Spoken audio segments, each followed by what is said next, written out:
নমস্কার, আপনারা দেখছেন তুহিনার হেলদি রান্না। টক ঝাল মিষ্টি আমের আচার তৈরি করার জন্য আমগুলোকে কেটে ধুয়ে জল ঝাড়িয়ে রেখে দিয়েছি। এবারে শুকনো কড়ায় 1 চামচ করে ধনে, জিরে, মৌরি, 5 ফোড়ন আর শুকনো লঙ্কাকে ভালো করে ভেজে আর গুঁড়ো করে রেখে দেবো। এবারে অন্য কড়ায় 5 ফোড়ন, শুকনো লঙ্কা ফোড়ন দিয়ে ফোড়নটাকে কিছুক্ষণ ভেজে নিয়ে দিয়ে দিলাম আমগুলোকেও কিছুক্ষণ ভেজে নিয়ে দিয়ে দিলাম গুড়। এবারে গুড়টাকে আমগুলোর সঙ্গে কিছুক্ষণ নাড়াচাড়া করলেই গুড়টা গলে যাবে।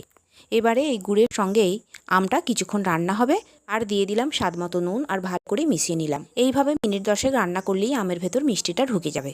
এখন আমটাও সিদ্ধ হয়ে গেছে আর আচারটাও আগের থেকে অনেকটাই ঘন হয়ে গেছে। এবারে এতে দিয়ে দেবো কয়েক চামচ এই গুঁড়ো করে রাখা ভাজা মশলাটা আর ভালো করে নাড়াচাড়া করে নেব। এখন আমার টক ঝাল মিষ্টি আমের আচার একদম রেডি। এবারে একটা বাটিতে তুলে রাখবো। এখন এই আচারটা 2 দিন চড়া রোদে দিলেই আগের থেকে অনেক ঘন হয়ে যাবে আর অনেক টেস্টিও হবে। তৈরি হয়ে গেল আমার দুর্দান্ত স্বাদের টক ঝাল মিষ্টি তেল ছাড়া আমের আচার। সবাইকে ধন্যবাদ, ভালো থাকবেন।